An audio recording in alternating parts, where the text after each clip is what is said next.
नमस्ते मित्राणि शुभसन्ध्या। संस्कृतभारतीद्वारा प्रचलितसम्भाषणवर्गेषु ये भागग्रहणं कृतवन्तः तेषाम् एतस्याः पद्धत्याः विषये कदाचित् ज्ञानं भवेदेव।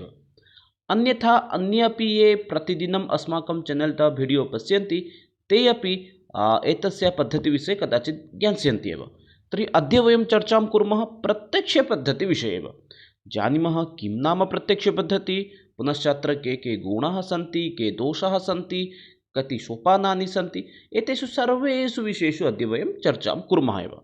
पुनश्च परीक्षोपयोगिप्रश्नान् अपि आलोचयामः। तर्हि प्रारम्भं कुर्मः। ततः पूर्वं ये नूतनाः सन्ति ते इन्स्टाग्राम् मध्ये अनुकरणं कर्तुम् अर्हन्ति। अत्र अहं प्रत्यहं संस्कृतशिक्षकनियुक्तिसम्पर्कीयसूचनाः प्रेषयामि। पुनश्च टेलिग्राम् मध्ये अपि प्रविशन्तु। अत्र अहं प्रत्यहं संस्कृत CST CTET सम्बन्धीय PDF आदिकं प्रेषयामि। तर्हि प्रारम्भं कुर्मः। संस्कृतं पाठनार्थं यदि वयं पश्यामः, समाजे विधित्रयं दृश्यते। एकमस्ति प्राचीनविधिः, इत्युक्ते ये खलु प्राचीनकाले आसन्। पुनश्च नवीनरीतिः, इत्युक्ते नवीन इत्युक्ते अस्माकं 1960 पर्यन्तं प्रचलनम् आसीत्। अनन्तरं भवति नवीनतमविधिः। एषा पद्धतिः भवति अत्याधुनिकविधिः इति अपि वक्तुं शक्नुमः एव।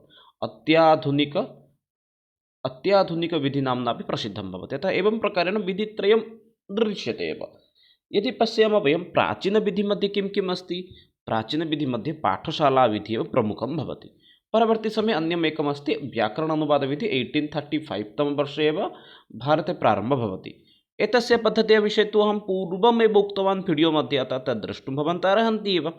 पाठशालाविधिमध्ये कः विधिः अस्ति इत्युक्ते मौखिकविधिः अस्ति, पारायणविधिः, वादविवादविधिः, प्रश्नोत्तरविधिः, कथाकथनविधिः, व्याख्यानविधिः, कक्षानायकविधिः, व्याकरणविधिः। एवं प्रकारेण नाम 9 विधयः सन्ति एव। किन्तु अत्र भण्डारकरविधिः अन्तिमं सोपानं भवति।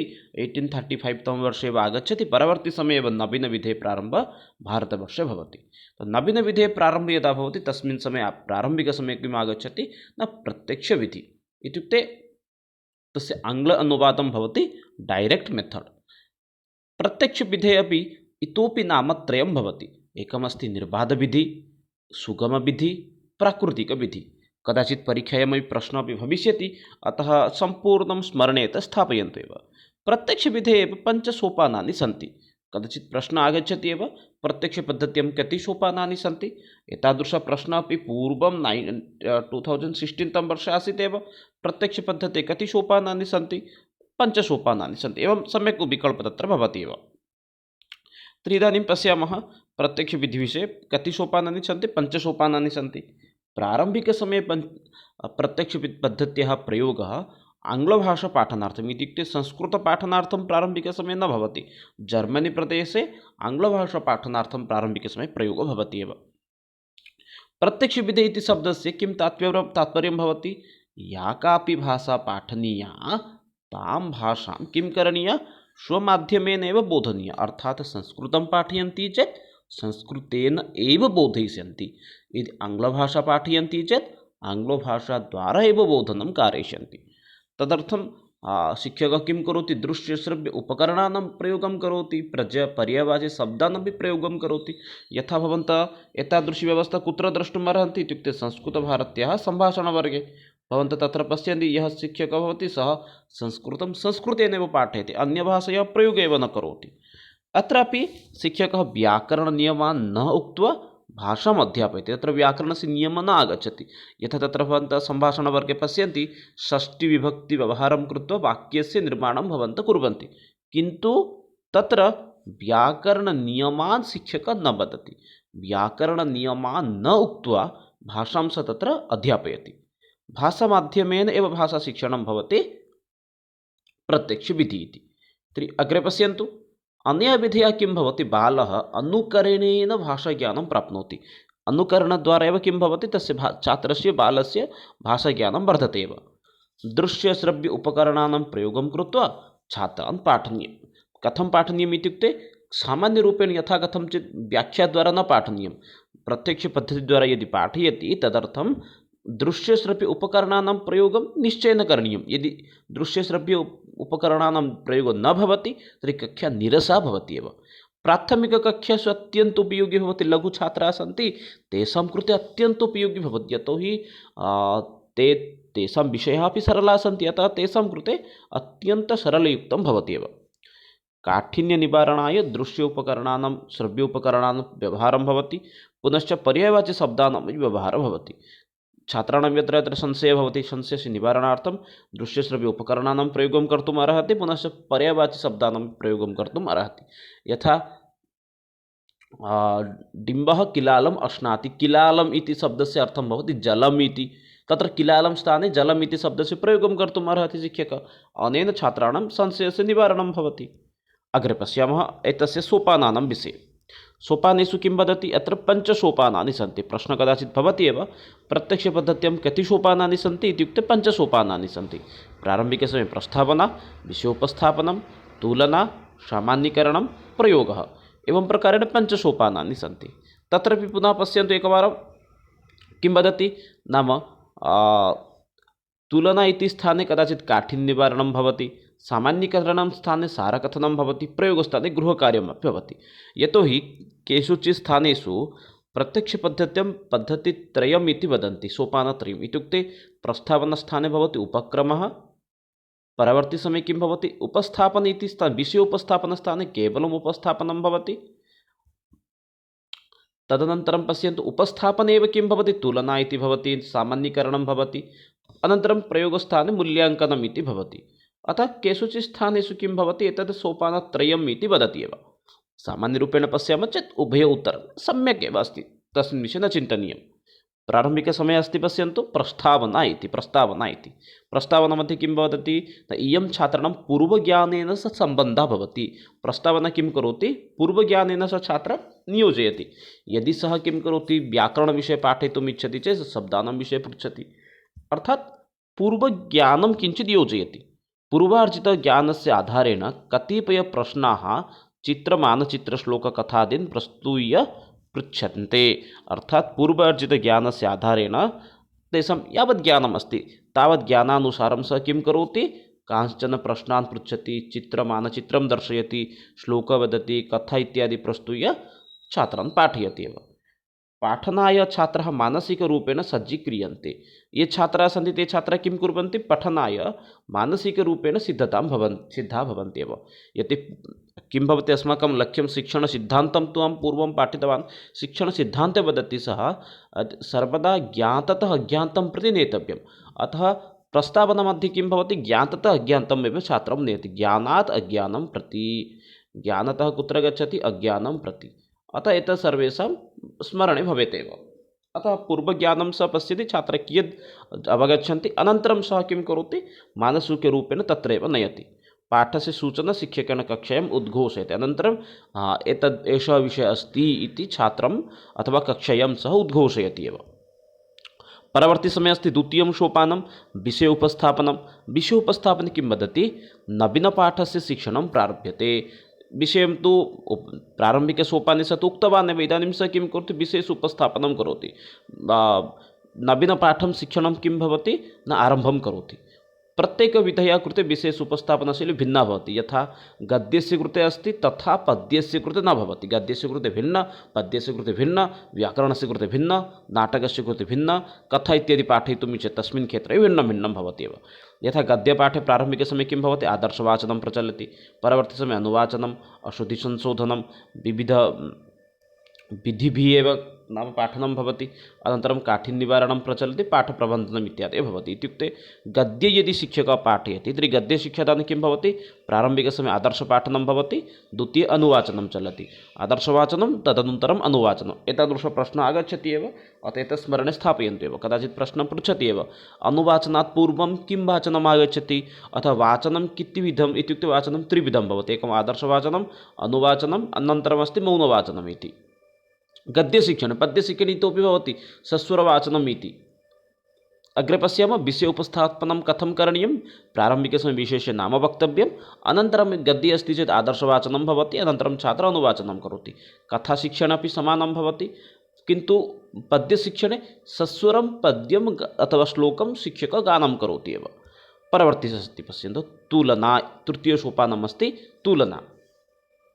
तुलनामध्ये किं भवति न काठिन्यनिवारणं भवति अत्र इत्युक्ते छात्रः स्य पठनकाले यत्र यत्र किं भवति छात्रः कष्टम् अनुभवति तस्मिन् स्थले किं भवति तासां निवारणाय विभिन्न उदाहरणद्वारा एवं नास्ति चेत् छात्रः कस्यचित् पदस्य कथनकाले सः किञ्चित् कष्टम् अनुभूतवान् अतः तस्य शब्दस्य अर्थं वक्तुं सः किं करोति उदाहरणद्वारा अथवा दृश्य श्रव्य उपकरणद्वारा सारकथनं प्रयोगं कृत्वा सः तस्य अर्थमेव वदति अतः सर्वेषां मनसि स्मरणे भवेत् एव छात्राणां यदा किं भवति संशयस्य निवारणं भवति संशयनिवारणार्थं विषयस्य अवबोधनार्थम् उदाहरणं दातुं शक्नोति अथवा दृश्यश्रव्य उपकरणानां प्रयोगं कर्तुम् अर्हति सारकथनद्वारा अपि छात्राणां काठिन्यनिवारणं कर्तुम् अर्हति एव चतुर्थसोपानमस्ति सामान्यीकरणम् अथवा सारकथनं चतुर्थसोपाने किं वदति सोपाने अस्मिन् छात्रः पाठस्य निष्कर्षं प्रति गच्छति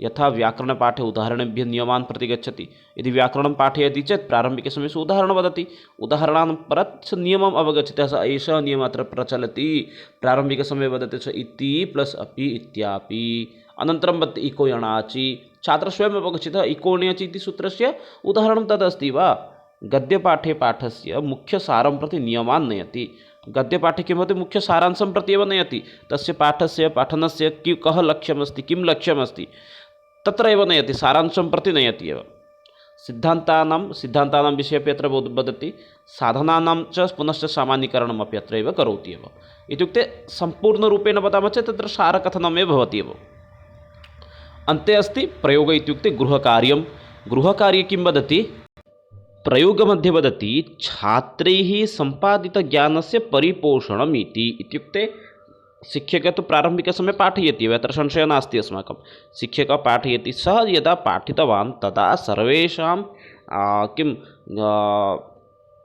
ज्ञानम् अथवा सर्वेषां यत्किमपि अस्ति सः यदा शिक्षकः पाठयति तस्मिन् समये छात्राः सम्यक् रूपेण अवगतवन्तः अथवा न इत्यादि विषये किञ्चित् तस्य ज्ञानम् आवश्यकं भवति अतः सः किं वदति पाठस्य अध्ययनात् परं नवार्जितज्ञानस्य प्रयोगाय सः यत्किमपि अधीतवान् तत्सर्वं स्वजीवने कथं प्रयोगं करिष्यति पुनश्च शिक्षणस्य सफलतानिमित्तमपि परीक्षादिकं करोति अथवा अभ्यासकार्यं कारयति विद्यार्थिनां यत्र यत्र शङ्काः सन्ति तान् अपि सः तत्र एव दूरीकरोति एव अतः तेभ्यः किं करोति सः किञ्चित् मौखिककार्यं ददाति किञ्चित् लेखनकार्यं ददाति अनेन छात्राणां किं भवति मूल्याङ्कनं सम्यक्तया भवति अतः अन्तिमं सोपानं किम् अस्ति प्रयोगः इति उच्यते एव पुनरेकवारं वदामि पञ्चसोपानानि सन्ति यत्र खलु प्रस्तावना पुनश्च किमस्ति विषयोपस्थापनं तुलना परवर्तिसमये सामान्यीकरणम् अनन्तरं गृहकार्य अथवा प्रयोगः इति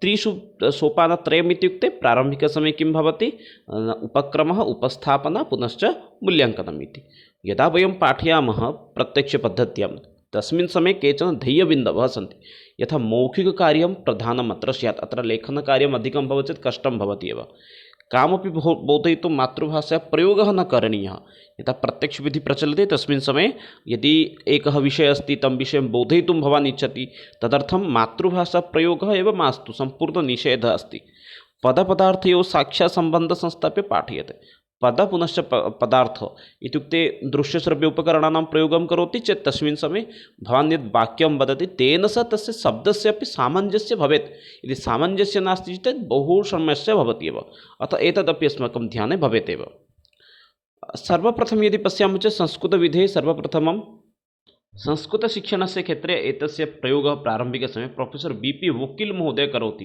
प्रश्नः कदाचित् आगच्छति एव प्रत्यक्षपद्धत्याः जनकः कः प्रोफेसर् बी.पी. वोकिल् महोदयः एतस्य जनकः भवति प्रारम्भिकसमये मुम्बै मध्ये एकस्मिन् आङ्ग्लविद्यालये एव आरम्भः भवति a new to approach to Sanskrit इत्यस्मिन् पुस्तके प्रोफेसर् वोकिल् महोदयः प्रत्यक्षपद्धत्याः प्रयोगविषये सम्पूर्णरूपेण वर्णनं करोति तेन स्वीकृतं यत् भाषाशिक्षणे अयं विधिः अति उपयोगी अस्ति अनेन विधिना शिक्षणसमये कक्षायाः परिवेशः संस्कृतमयः भवति तस्य मतं भवति यदि वयं प्रत्यक्षपद्धतिद्वारा पाठयामः तर्हि अस्माकं कक्षा भवति न संस्कृतमयः सम्पूर्णं भवति एव अध्यापके छात्रे अपि कक्षायां संस्कृतभाषा व्यवहारो स्यात् व्यवहृतः स्यात् अनेनापि किं भवति छात्रः अपि अध्यापकः पुनश्च छात्रः द्वयमपि संस्कृतभाषा व्यवहारं कुर्वन्ति एव एतस्य विरोधी कः आसीत् डॉक्टर गोपालकृष्ण भण्डारकर महोदय पुनश्च शिवराम आप्टे महोदय एतस्य पद्धत्याः विरोधं कृतवन्तः। यतोहि एतद्वयं तु भण्डारकरपद्धत्याः एव जनकः आसीत्, ते तु प्रत्यक्षपद्धतिं कदापि नाम स्वीकर्तुमपि न शक्नुवन्ति। अतः एतद्वयं महोदय तस्याः पद्धत्याः विरोधं कृतवन्तः एव। बिन्दुद्वयं मनसि स्थापनीयं। संस्कृतशिक्षणे प्रारम्भिकसमये कः प्रयोगः करोति? प्रोफेसर् वकील् महोदय। कदाचित् प्रश्नः आगच्छति एव, प्रत्यक्षपद्धत्याः जनकः कः इति। इदानीं प्रत्यक्षपद्धत्याः के गुणाः सन्ति एकवारं पश्यामः। अयं विधिः भाषाशिक्षणसिद्धान्तान् अनुकूलः अस्ति, यतोहि अनया विधिना संस्कृतमाध्यमेन पाठ्यते। अस्माकं शिक्षणसिद्धान्ताः तु अवगच्छन्ति, जानन्ति। सिद्धान्तानां कृते अनुकूलः अस्ति, अतः संस्कृतमाध्यमेन पाठनीयम् इति वदति। छात्रशिक्षकयोः मध्ये सम्भाषणं प्रचलति, अतः ते सक्रियाः भवन्ति। प्रत्यक्षपद्धतिमध्ये किं भवति? यत्र अवगमनापेक्षया छात्र पुनश्च शिक्षक एतयोः मध्ये किं भवति? सम्भाषणं प्रचलति। तेन किं भवति? छात्राः अपि सक्रियाः भवन्ति। श्रवणे, पठने, लेखने, भाषणे च पर्याप्त अवसरः अत्रापि उपलभ्यते। यदि पश्यामः चेत् संस्कृतं श्रवणं भवति, संस्कृतेन पठनं, संस्कृतेन लेखनं, संस्कृतेनैव भाषणम्। अतः अत्र भाषाशिक्षणाय पर्याप्त अवसरः लभ्यते। इयं विधिः संस्कृतशिक्षायाः उन्नयनाय सहायको भवति। एषा विधिः अपि किम् अस्ति? छात्राणां संस्कृतस्य स्तरम् उन्नतिनिमित्तमपि बहु सहायकं करोति एव। छात्रेषु संस्कृतमाध्यमेन स्वतन्त्ररूपेण स्वविचारान् प्रकटयितुं क्षमतायाः विकासोऽपि भवति। ये छात्राः सन्ति तेषामपि संस्कृतमाध्यमेन स्वतन्त्ररूपेण विचारान् प्रकटयितुमपि ते सक्षमाः भवन्ति। ये छात्राः सन्ति संस्कृतमाध्यमेन यदि सम्यक् रूपेण शिक्षकः पाठयति चेत् किं भवति? छात्रापि प्रश्नान् पृच्छन्ति। प्रश्नान् कया भाषया प्रष्टव्या इत्युक्ते संस्कृतेन प्रष्टव्या। अतः अनेन किं भवति? तेषामपि स्तरम् उन्नतिः अपि भवति एव। के दोषाः सन्ति एतत्तु ज्ञातव्यम्। अनेन विधिना संस्कृतशिक्षणस्य गतिः मन्दा भवति।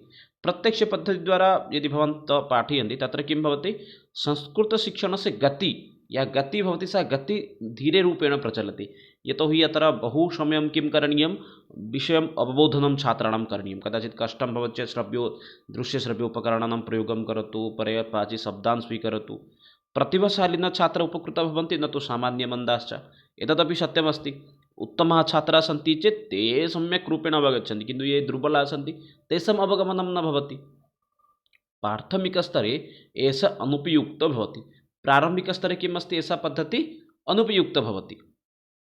संस्कृतस्य प्रत्येकं विधयाः कृते, प्रत्येकं सोपानस्य कृते उपयोगी नास्ति। प्रत्येकविधिनिमित्तं भवतु, एषा सम्यक् रूपेण कार्यं न करोति।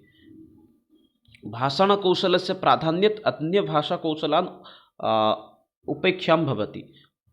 यतोहि अत्र एका भाषायाः एव प्रयोगः भवति, अतः अन्यभाषाणां किं भवति? उपेक्षा भवति एव।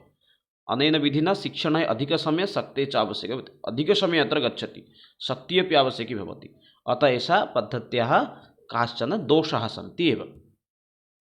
इदानीं प्रश्नाः सन्ति, एकवारं पश्यामः। प्रत्यक्षपद्धते कति सोपानानि सन्ति? सम्यक् विकल्पः भवति 5 सोपानानि सन्ति। 2016 तम वर्षे प्रश्नः आसीत् एव। परवर्ती प्रश्नः अस्ति, उपस्थापनम् अङ्गः भवति। उपस्थापनं, विषय उपस्थापनम् इति कस्य अङ्गः अस्ति? सम्यक् उत्तरं भवति प्रत्यक्षपद्धतिः इति। परवर्ती प्रश्नः अस्ति, संस्कृतभाषां संस्कृतमाध्यमेन अध्यापनं पद्धतिः भवति। का पद्धतिः? प्रत्यक्षपद्धतिः इति सम्यक् विकल्पः भवति एव। परवर्ती प्रश्नः अस्ति, कया पद्धत्या शीघ्रतया भाषा अधिकारं सम्पादयितुं शक्यते? भाषा अधिकारं सम्पादनाय उत्तमपद्धतिः भवति प्रत्यक्षपद्धतिः इति। 2016 तम वर्षे पुनः प्रश्नः आसीत्, कः प्रत्यक्षपद्धत्याः दोषरूपेण स्वीक्रियते? सरलात् कठिनं प्रति शिक्षादानं, मेधावी छात्राणां कृते न उपयुक्तः, विद्यार्थीनां यथोचितं व्याकरणज्ञानं न भवति, सीमितसमयमध्ये पाठ्यक्रमः समाप्तः न भवति। एतेषु दोषः अस्ति चेत् अत्र सम्यक् विकल्पः भवति चतुर्थविकल्पः। भवन्तः प्रत्यक्षपद्धतिद्वारा सीमितसमयमध्ये पाठ्यक्रमः समाप्तः न भवति। सरलात् कठिनं प्रति गच्छति। अत्र प्रस्तावनामध्ये वदति, सरले छात्राणां पूर्वज्ञानं सः एकवारम् अवलोकनं करोति, अनन्तरं विषयं वदति, अतः सम्यक् अस्ति। मेधावी छात्राणां कृते न उपयुक्ता इति न उपयुक्ता भवति एव। विद्यार्थिनां यथोचितं व्याकरणज्ञानं न भवति, एतदपि सम्यक् अस्ति, किन्तु सम्यक् इतोपि सम्यक् भवति सीमितसमयमध्ये पाठ्यक्रमः समाप्तः न भवति एव। परवर्ती प्रश्नः अस्ति, का पद्धतिः छात्राणां श्रवणकौशलं भाषणकौशलं च उत्पादयितुं प्रभवति? अत्र सम्यक् विकल्पः अस्ति प्रत्यक्षपद्धतिः। प्रत्यक्षपद्धतिद्वारा छात्राणां भाषणं श्रवणकौशलं वयं वर्धयितुं शक्नुमः। कस्यां पद्धत्यां छात्राणां व्याकरणज्ञानं न भवति? अत्र पश्यामः चेत् आरोहो तु व्याकरणनिमित्तम् अस्ति, अवरोहोपि व्याकरणमस्ति, खण्डान्वयद्वारा अपि भवति। अत्र सम्यक् विकल्पः किम् अस्ति? व्याकरणज्ञानं न भवति इत्युक्ते उदाहरणतः नियमान् प्रति गच्छति। अत्र किमस्ति? उदाहरणात् सः नियमं प्रति गच्छति, अतः प्रत्यक्ष इति वक्तुं शक्नुमः एव। परवर्ती अस्ति, कः प्रत्यक्षपद्धत्याः एकः दोषः? छात्रः यथार्थज्ञानं सम्पादयितुं शक्यते, छात्रः व्यवहारकुशलः भवेयुः, बुद्धिमता छात्राणां कृते अनुकूला भवति, छात्राः सक्रिय आसक्ताः च भवन्ति। सम्यक् विकल्पः अत्र भवति, ये दुर्बलाः छात्राः भवन्ति तेषां कृते अनुकूलं न भवति। नवमः प्रश्नः अस्ति, कः प्रत्यक्षपद्धतेः एकः गुणः? बुद्धिमता छात्राणां कृते उपयुक्ताः, शिक्षकाणां छात्राणां च कृते कठिना भवति, सुयोग्यनूतनशिक्षकाणां नियमानाम् आवश्यकं भवति, छात्राणां संस्कृतस्य शुद्ध उच्चारणे अभ्यासः भवति। अत्र सम्यक् विकल्पः अस्ति, छात्राणां संस्कृतस्य शुद्ध उच्चारणे अभ्यासः न्यूनातिन्यूनं भवति। यतो हि अत्र शिक्षकस्य उच्चारणं भवति, छात्रस्य उच्चारणं भवति, अतः छात्राणाम् उच्चारणे एव अधिकाधिकसमयः गच्छति। प्रत्यक्षपद्धत्याः किं भवति? पदपदार्थयोः विचार अभिव्यक्तयोः अनुभवभाषयोश्च मिथसाक्षात् सम्बन्धः भवति। प्रथमतः प्रधानवाक्यस्य अन्वेषणं, प्रथमतः शिक्षकः छात्राणां समक्षम् उदाहरणं प्रस्तुतवती, प्रथमतः छात्राणां पुरतः नियमोपस्थापनं भवति। अत्र पश्यामः चेत् सम्यक् विकल्पः अस्ति, पदपदार्थयोः विचार अभिव्यक्तयोः मध्ये साक्षात् सम्पर्कः भवति, अतः सम्यक् विकल्पः भवति प्रथमविकल्पः। मित्राणि, एतदेव अद्यतनसत्रम् आसीत्, यत्र वयं प्रत्यक्षपद्धत्याः विषये आलोचितवन्तः। पुनः अग्रिमसत्रे मिलामः, तावत्पर्यन्तं विरमामि। जयतु भारतं, वन्दे संस्कृतं, वन्दे मातरम्। धन्यवादः मित्राणि, नमस्कारः, शुभरात्रि।